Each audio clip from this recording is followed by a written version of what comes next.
Hi and welcome. This is Beth Hingston from Simply Thrive Physio and Pilates. This is a video to mobilise through the upper back and the neck, opening up.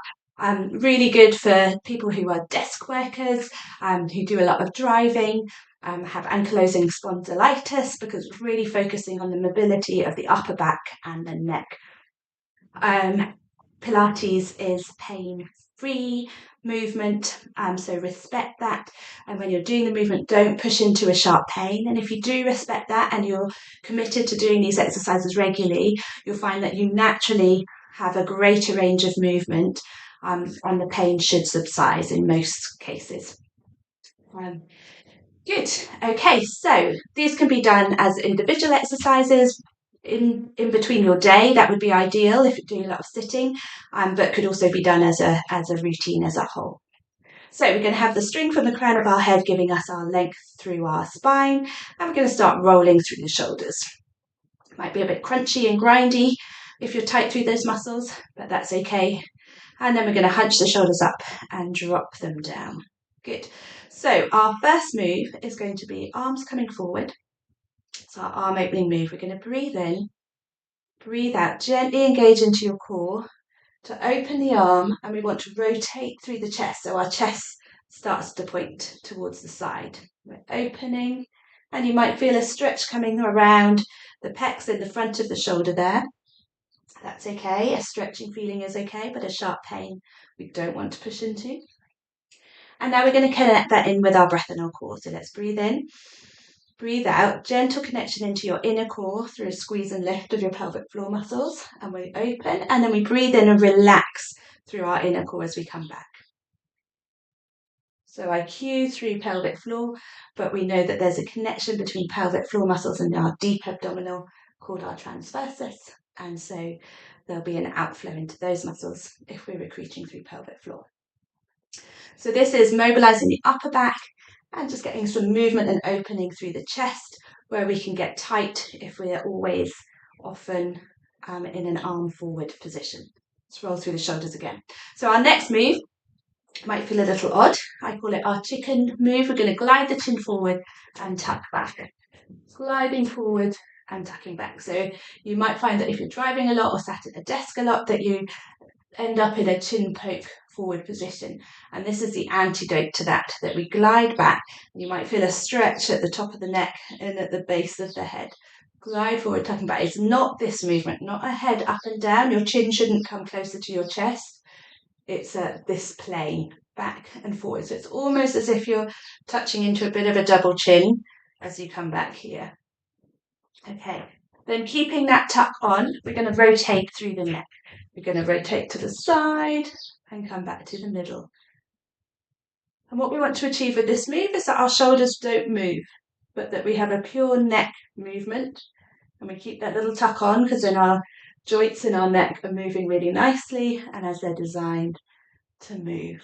And that's good to do through the day as well. We're coming into a side neck stretch now.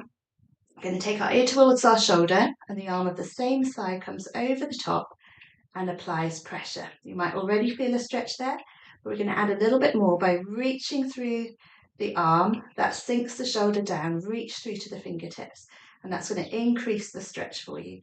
If this brings on pins and needles or numbness, then don't do it, or do the movement less, smaller, so that you're not bringing on the pins and needles.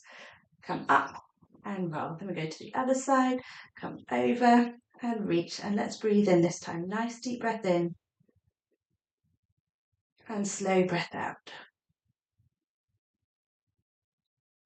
Good, and release. And you could do that a few times, and that's great to work into your day as well.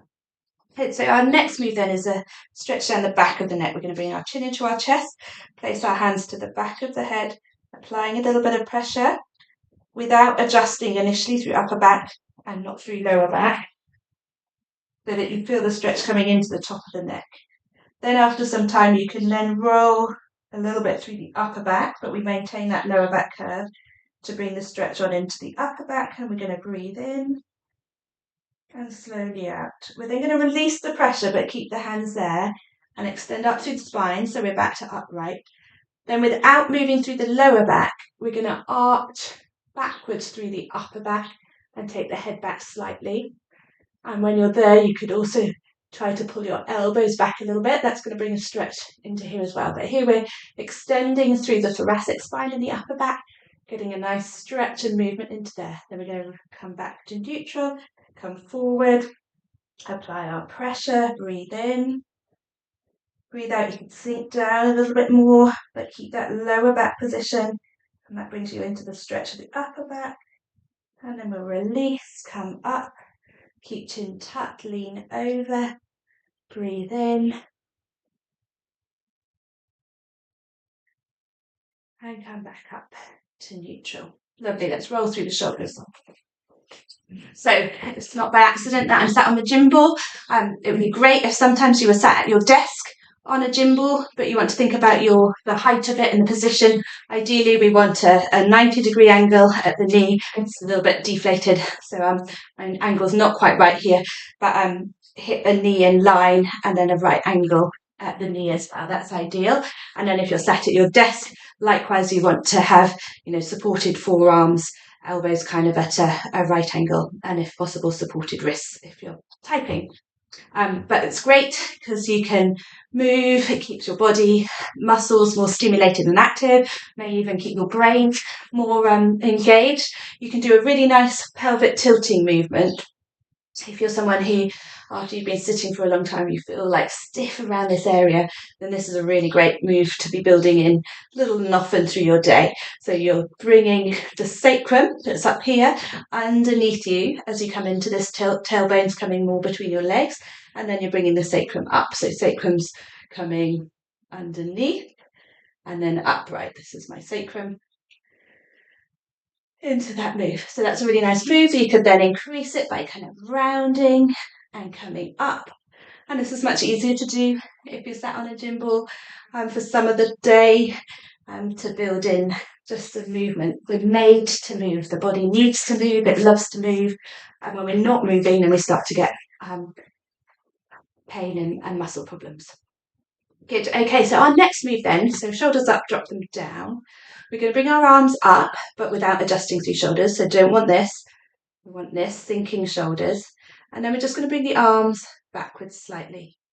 Lovely. And we're just getting a bit of a stretch through here perhaps. But now what I want to focus on is a rib cage movement. So we're going to glide the ribs, pelvis stay still, glide the rib to one side and then the other. Gliding across and coming back. This might be difficult to access at first. It's a bit of an unfamiliar movement. It's one that we can do. And what's happening is the rib cage, this is my pelvis, this is my ribs. So we want the ribs to move across with the pelvis staying still. So it's not this, but this. Something to work on, maybe. Bring arms down and roll. Next and final move then here is our rib forward back movement. So imagine your rib like a bell and the opening at the bottom of the bell is here. Okay, we want to swing the bell so the opening comes forward, and then we want to swing the bell so that it comes back. And we want to do this without changing here in the lower back, but it's our rib cage upper back movement. Okay, so you'll notice as you do it, if you're doing it right without actively changing shoulders, rib is coming forward, rib goes back, shoulders come forward. So just have a little play with that, because again, that's a really good movement. If you're sat working arms forward for a long time, you're likely to get stiff through the thoracic spine and the upper back. And it's really nice just to start to bring in that movement. Okay, and then a few more exciting moves then. Just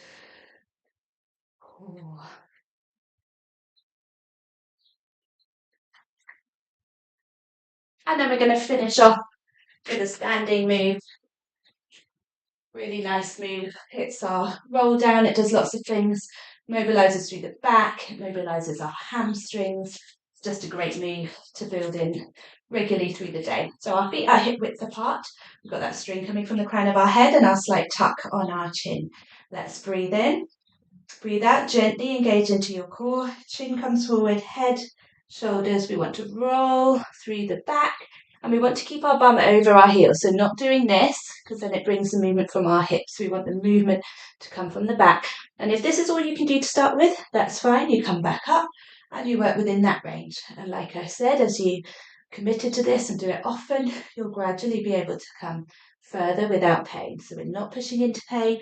Come as far as is comfortable. You keep your knees soft. Come down. When you reach the bottom, sink through head and arms. Breathe in. Breathe out and unwind to come up. And you can keep doing that move. Breathing out to come down. Breathe in to hold. And breathe out to come up. Hope you enjoyed. If you did, like and subscribe, and I'll see you again. Bye.